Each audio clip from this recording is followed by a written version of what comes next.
12ാം class മൂല്യനിർണ്ണയത്തിനെതിരെ ഉയർന്ന പരാതികളിൽ CBSEയോട് വിശദീകരണം തേടി വിദ്യാഭ്യാസ മന്ത്രാലയം. പുനർമൂല്യനിർണ്ണയത്തിന് അപേക്ഷിക്കുന്നതിലെ സാങ്കേതിക തടസ്സം എത്രയും വേഗം പരിഹരിക്കാൻ CBSEക്ക് നിർദ്ദേശം നൽകി.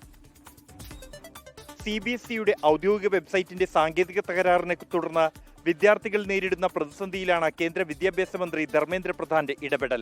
വെബ്സൈറ്റിലെ സാങ്കേതിക പിഴവിനെക്കുറിച്ചും വിദ്യാർത്ഥികൾക്കുണ്ടായ ബുദ്ധിമുട്ട് സംബന്ധിച്ചും വിദ്യാഭ്യാസ മന്ത്രി CBSEയിൽ നിന്നും വിശദമായ റിപ്പോർട്ട് തേടി. വെബ്സൈറ്റ് പരിപാലിക്കുന്ന ഏജൻസിയെ സംബന്ധിച്ചും വിവരങ്ങൾ അറിയിക്കാൻ ആവശ്യപ്പെട്ടു. നിലവിലെ പ്രശ്നങ്ങളിൽ ഉത്തരവാദികളായ ഉദ്യോഗസ്ഥർക്കെതിരെ നടപടിയുണ്ടാകുമെന്നാണ് സൂചന. CBSE +2 പുനർമൂല്യനിർണ്ണയത്തിന് മുന്നോടിയായി ഉത്തരക്കടലാസിന്റെ സ്കാൻ ചെയ്ത പകർപ്പെടുക്കാനുള്ള അപേക്ഷ സമർപ്പിക്കുന്നതിനിടെയാണ് വെബ്സൈറ്റിൽ വ്യാപകമായ സാങ്കേതിക പ്രശ്നം നേരിട്ടത്. ഉത്തരക്കടലാസിന്റെ പകർപ്പിനായി അപേക്ഷ നൽകാനുള്ള സമയപരിധി ഇന്ന് അവസാനിക്കാനിരിക്കെ കഴിഞ്ഞ 5 ദിവസമായി സാങ്കേതിക പ്രശ്നങ്ങൾ നേരിടുന്നുണ്ട്. ഒരു വിഷയത്തിന്റെ ഉത്തരക്കടലാസ് എടുക്കാനുള്ള ഫീസ് 100 രൂപയാണെന്നിരിക്കെ ഓൺലൈനിൽ 69,420 രൂപ കാണിക്കുന്നെന്നും വിദ്യാർത്ഥികൾ പരാതിപ്പെട്ടു. അതേസമയം ഫീസ് അടച്ചിട്ടും ഉത്തരക്കടലാസിന്റെ പകർപ്പ് നിരവധി വിദ്യാർത്ഥികൾക്ക് ലഭിച്ചിട്ടില്ല.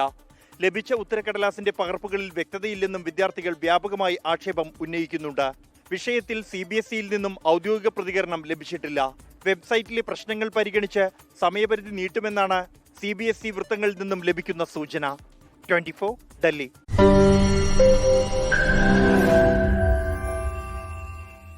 ലോകത്തെവിടെയായാലും ഏത് സമയത്തും 24 വാർത്തകളും ഓഗ്മെന്റഡ് റിയാലിറ്റി പാക്കേജുകളും എക്സ്പ്ലെയിനറുകളും വിശദമായി കാണാൻ ഞങ്ങളുടെ YouTube ചാനൽ നിങ്ങൾക്ക് സബ്സ്ക്രൈബ് ചെയ്യാം.